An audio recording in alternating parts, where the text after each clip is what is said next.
Hello and welcome to the History Extra podcast from BBC History Magazine, Britain's best-selling history magazine.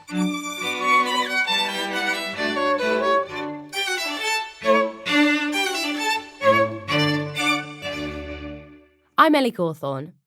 This weekend, a major new exhibition on the tomb of Tutankhamun opened in London's Saatchi Gallery. The exhibition contains more than 150 artefacts from the pharaoh's burial chamber, the largest collection ever to travel outside of Egypt. Our digital editorial assistant, Rachel Dinning, visited the Saatchi Gallery last week to get a sneak preview of the exhibition and speak to its curator, Tarek El-Awadi. I'm at the Tutankhamun Treasures of the Golden Pharaoh exhibition at the Saatchi Gallery in London today, so please forgive some background noise. And I'm joined by curator Tarek El-Awadi to talk about some of the amazing objects they've got here. So Tarek, would you mind telling us what your intention with the exhibition was? What were you hoping to achieve? This is a unique exhibition because for the first time, Egypt allowed 150 objects from the treasure of Tutankhamun to travel outside Egypt. And this number, never traveled before in any other exhibitions. Among the 150 objects, we do have 60 artifacts never traveled before. So this is the first time we showed people outside Egypt these 60 masterpieces of art. And we are celebrating 100 years since the time of the discovery of the tomb. So this is a unique event, and we would love to show the magic and the beauty of the treasure and the story of the discovery of Tutankhamun to our visitors. Yeah, perhaps you can tell our listeners a little bit about the discovery, which happened in 1922. Describe the moment that his tomb was discovered by Howard Carter. Before I describe the moment, which was a unique moment, of course, in the life of Howard Carter, I have to mention something about his work, because people think that the tomb was found in 1922, and this was the year when Howard Carter was searching for the tomb, but this is not true. The search for Tutankhamun goes back, many years before 1922. It started in 1918, and it continued for 5 archaeological excavation season, and the sponsor of the excavation, Lord Carnarvon, decided that the season of 1922 will be the last excavation season. So he called Howard Carter for a meeting in London, and he informed him that he has only this one season, the last chance to come with a big discovery, and no more fund for other excavations in the Valley of the King. Howard Carter came back to Egypt, and he went to the Valley of the Kings. And few days after, he was called by the overseer of the workers to see something appeared from the ground, a step. And in few hours, this step was 16 steps leading to the entrance of a sealed tomb. Mm-hmm. When Howard Carter looked at the sealed doorways, he, ordered the whole passage to be refilled again with sand and closed, and he put guards, and he went directly to send a telegram to Lord Carnarvon asking him to hurry and come, because he just came with a discovery, an intact tomb. Few days after, about 2 weeks, Lord Carnarvon and his daughter, Lady Evelyn, were there in the Valley of the Kings. And they, with Howard Carter, cleaned the passage again, revealed the staircase to the sealed door. They were standing there, and it was the night of the 26th of November in 1922, when Howard Carter made this small hole in the sealed door, and he had the first look inside, using the candlelight. Out of patience, the Lord Carnarvon was asking Howard Carter, "What do you see? Do you see anything?" And Howard Carter, it was the moment, every Egyptologist, every archaeologist wants to experience. So Howard Carter just answered, "Yes, wonderful things." And these two words became remarkable, became, model for unique discoveries after Howard Carter. So this was the moment of the discovery of the tomb of Tutankhamun. And today, Tutankhamun is such a household name. He's a celebrity around the world. What is it about him particularly that has so captured our imagination? I think it is not just the discovery. It is not just because he, the one who owns the only intact royal tomb to be found from ancient Egypt. It's because of the shiny gold inside the tomb. It is because of the amount of treasure which was found by Howard Carter in this small tomb. It's the smallest royal tomb in the Valley of the Kings. And also because of the stories, related to the discovery. The stories about the curse of the mummy, the curse of Tutankhamun. And it is true that after 3,300 years, from being a forgotten king, the name Tutankhamun became the most known name among people all over the world. Mm-hmm. Now, a substantial portion of the exhibition here focuses on the funerary process that he underwent after his death when he was 19 years old. Can you tell us a bit about Egyptian beliefs about death and how they treated their pharaohs? How did they prepare them for the afterlife? For the ancient Egyptians, this was not the end. And this is very important, that they believed that this was just, the beginning of a journey to the afterlife, a journey to an eternal life. And that's why they dealt with the dead king as a traveler, someone who's traveling to unknown world.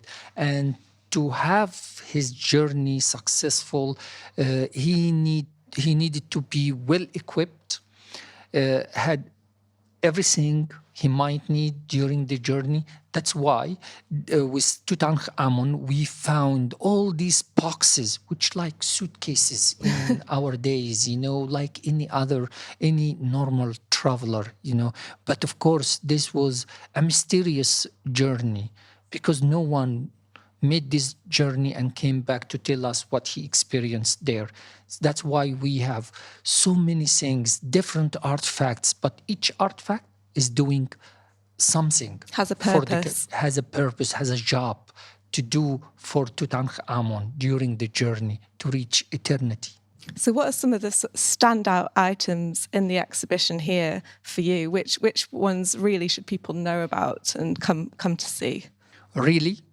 People should see the 150 objects we have all on of this the exhibit. objects, all of the objects. All of the wonderful objects. Of course. Well, it's very, very difficult questions about my favorite. Your favorite? That's what I'm asking you. What's your favorite? The masterpieces in this. We do have 150 masterpieces from the treasure of Tutankhamun. So I'm asking every visitor to take time and to look at the beauty and the magic in these artifacts. Of course, every visitor will be astonished once he arrives and see the guardian statue. This is the only life-size statue, found inside the tomb of Tutankhamun. And what was its function, this marvelous life-size statue? So let me first stress on the fact that this object is traveling outside Egypt for the first time. This is the first time Egypt gave permission for these artifacts to be on a touring exhibit. It's unique, and why the name Guardian Statue and what is the function of these artifacts? It was actually one of two statues. They look identical. And Howard Carter, when he entered the tomb, he was in the so-called antechamber, the first chamber in the tomb. And on his right hand, he saw the both statues standing, looking at each other, and as if they are protecting something. Two guards, two Guards, senators. yeah, as two guards. And when he examined the wall in between, it was the entrance to the burial chamber of the king. So that's how they got the name guardian statues. So the magic in this artifact is that when you look at the face of the guardian statue, it doesn't matter what angle you are standing, or if you come close to the face of the statue, or look at it from far. The statue doesn't look at you at all. The eyes are looking far beyond our world. The eyes are looking to the afterlife, to the eternity. And this is magic. How the ancient Egyptian sculptor made this, this is a question I cannot answer. But I'm asking every visitor to come and have a look at the guardian statue and experience the magic in this object.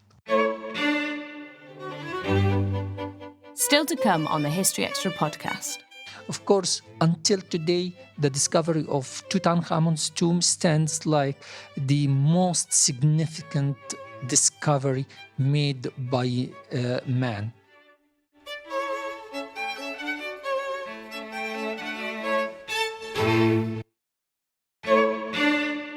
Items that I found particularly striking when I had a look round were the jars in which Tutankhamun's organs were kept, and they look like miniature coffins. Actually, they're like little figures, and they were just particularly striking to me. I was just struck by their beauty. Could you tell our listeners a little bit about the mummification process itself? What happens when a pharaoh dies? Why were their organs removed and placed into these jars? What was that? What was the purpose? Okay. Mummification was very important for the ancient Egyptians. They needed to keep the bodies in order to have the souls, recognize the bodies and reunite once again in the afterlife. So the idea was that they have to preserve the bodies, and they have to do a mummification, and it's long process, and the experience, it didn't just come like this. It took many years. It took decades and thousands of years to reach the high level of mummification. Of course, everything starts with the dry, hot sand. The ancient Egyptians noticed that these dry and hot sands really preserve bodies, from prehistory. And then they examine the sand, and they find out about the natron salt. So the bodies, they have to remove the organs in order to give the chance to the embalmers to put embalming material inside the body from inside and preserve the body from outside and from inside. They first started with removing the water, the tissues from the body by putting the dead body in the natron salt. And after they finished the process, they filled the body, after they removed the organs, with natron salt and linen balls, and also many different sorts of oil to keep the body preserved. And then they wrapped it with many level of linen, pure linen, in order to separate between the body and the oxygen, to prevent any communication between the body and the air around. The top level of mummification is the royal mummification. And this is what Tutankhamun would have and this is what experienced. Tutankhamun, had when he died. So, coming to the organs, they dealt with the organs, of course, as parts of the human body, and each organ was mummified separately and was buried inside the coffinet, the miniature coffin, exactly like the body, with the name of the deceased or the name of the dead person written on the canopic jars. That's what we call canopic jars for the organs. And they assigned a goddess to protect this part, from the organs of the king. Take, for example, we have the coffinet for the liver of Tutankhamun, and goddess Nut was assigned to protect this liver, and you have the spell from the Book of the Dead to protect, this organ. And the Book of the Dead was this sort of guide to taking a pharaoh or someone through the afterlife. Yes. The ancient Egyptians, they had many beliefs about what the king will face in the afterlife. And they were prepared. Even they believed that, the king needed a guide, a map to the afterlife. That's why we have the so-called the Book of the Gates, and we have the Book of the Caves, we have the Book of the Day and Night, and these are religious books, talks about what is in the afterlife. And there are many different, geographical areas in the afterlife the king has had to pass through in order to reach the moment when he will reunite with the sun god and do the eternal cycle with the sun god every day, rise and sets. Coming back just to Tutankhamun himself, he died when he was 19 years old, which was, it was young, and there is still this mystery around how he died. What are the theories? Why do we think that he died at 19? Well, it is true that Howard Carter found the tomb of Tutankhamun, and he found more than 5,300 objects inside the tomb, but very limited information on the king himself, on his life, his family, and his death. After the first examination of the body of Tutankhamun, scholars believed that the king was murdered. But thanks to our modern technology, and the modern research made on the mummy of Tutankhamun, this theory is completely rejected. And we believe that it was a natural death, not murdering or anything like this. But what is the cause of this? This is something we cannot confirm. Until today, we do know that Tutankhamun suffered from some health problem.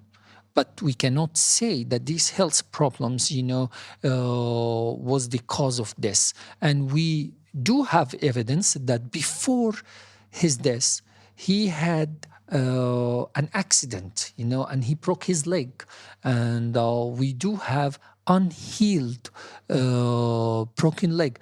But the question is, this accident was the cause of death of the king? We cannot say 100% yes. Hard to say. And just as we come to the end of the interview, the final section of the exhibition focuses on the discovery of his tomb by archaeologist Howard Carter.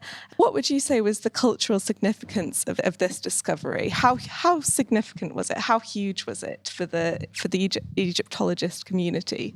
It is a fact that before the discovery of the tomb of Tutankhamun and after the discovery of the tomb of Tutankhamun are completely two different things, two different stories. Before the discovery of Tutankhamun's tomb, we knew ancient Egypt through the magnificent architectural, buildings like the Great Pyramids, like the temples, the tombs. But after the discovery, when Howard Carter found the tomb of Tutankhamun, he actually opened a window for everyone, not just Egyptologists, a window for us to look at this magnificent world, the world of the pharaohs, and have a treasure for the first time, a treasure we can touch with our hands and learn from it. So we're talking about two different stories, before and after. Of course, until today, the discovery of Tutankhamun's tomb stands like the most significant discovery made by man, and thanks to the work of Howard Carter, when we look at his documentation, when we look at the restoration work made by him and his team, Alfred Lucas, as a restorer, the way how many years they spend working on this treasure, we have to admire this work, which is still, until today, stands as a model for us. And it is remarkable when you look at the items, just how pristine they all are, and you would never know that they were from such a long time ago. Just absolutely exquisite. One final question that I was also curious about is this is one of the final times that the items will be allowed outside of Egypt. What's involved with the transportation of these items? Like, how do you safely move such old objects and keep them preserved? Of course, we deal with very unique treasures and priceless artifacts. So we do have a plan made by experts, by professionals, just to make sure that the artifacts will travel and tour the world and go back after the tour to Egypt safe and sound. And we plan for everything concerning this tour. And I cannot tell you that how proud and excited everyone in the team working and touring the world with Tutankhamun. Oh, thank you so much. It's been an absolute pleasure to have you on our podcast today. And I can vouch that people really should come and see all of the items because they're incredible. Thank you. Thank you. That was Tariq El Awadi. The exhibition, Tutankhamun, Treasures of the Golden Pharaoh, runs at the Saatchi Gallery in London until the 3rd of May 2020. If you want to find out more about Tutankhamun, you can read a cover feature on the Boy King by Egyptologist Joanne Fletcher in the December issue of BBC History magazine, which is on sale now. Thanks for listening. Today's podcast was produced by Ben Hewitt and Jack Bateman. Tune in again on Thursday when Ian McGregor will be discussing the Berlin Wall.